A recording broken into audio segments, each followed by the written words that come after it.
in conversation, sort of, with somebody who'd made a comment underneath my video about the Scheller incident.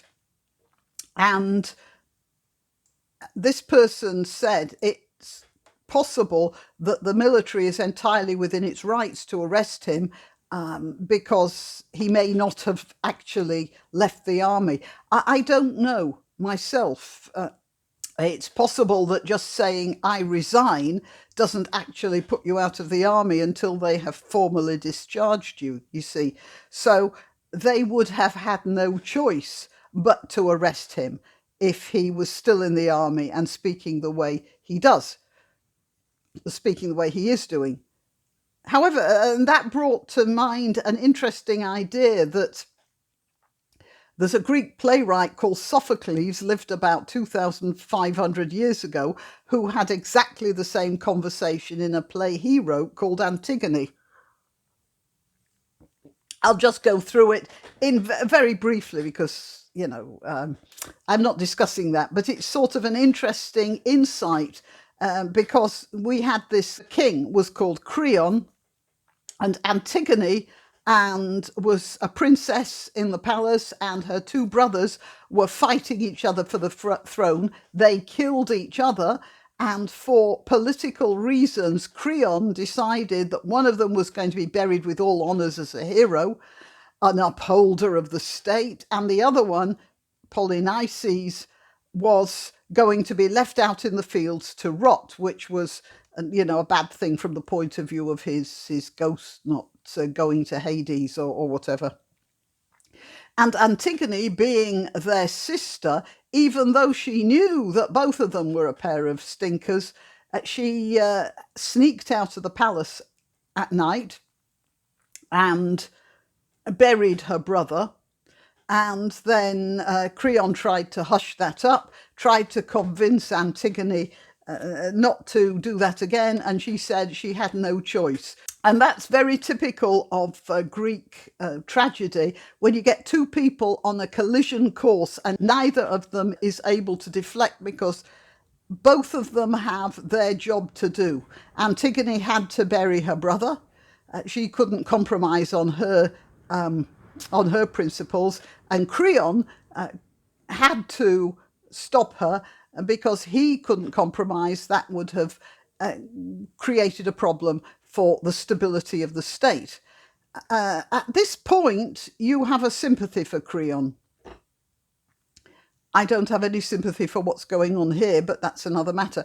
The point is, it's a discussion about when you have to ditch your principles, and if you ever should, and if you don't, the sort of mayhem that this can create. And I'm afraid that Scheller did create mayhem and will continue to do so. The state, if he is still in the army and he did what he did, then the state will have no choice but to arrest him and punish him. And of course, this is going to cause a lot of general mayhem because a lot of people are going to be quite upset about this. But I did notice something else, you see, because although Scheller came out with things and said, he resigned and he may not actually be out of the army, so he can't do that. General Milley, although Scheller skipped the chain of command by, breaking confidence, and will be punished for it if he is technically still in the army. I don't know the legal position of that. But there is another case which we have to consider. General Milley. He skipped the chain of command by speaking to the Chinese top brass, didn't he, without permission from his commander-in-chief. And his commander-in-chief at the time was Trump. And he gave a lot of interviews, didn't he, criticising his commander-in-chief. Again, the same thing. The dog just came in. Come here. Come on, come here. Thank you. Good boy. All right, I've got work to do, so you're going to have to just sit here, all right?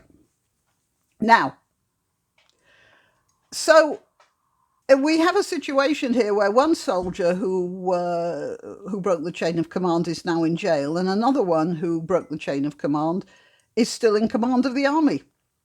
There's a moral in there somewhere. The only difference being that Milley was fairly quiet about his break in the chain of command, and he had the backup of the press, whereas Scheller is out there on his own. Anyway, so that's my take on the situation so far. But I do think the people who support Scheller and the people who support Trump are too busy supporting Scheller and not busy enough by pointing out that the chain of command had already been broken by Scheller's direct commander. And that's something else altogether. Why not treat yourself or a favoured relative or friend to these magnificent examples of merch? The mugs and t-shirts come in the Graniopteryx design or Grambo with a firearm or the more deadly knitting needles. Go to www.graniopteryx.com and whatever platform you're watching this on, please click like, subscribe and share.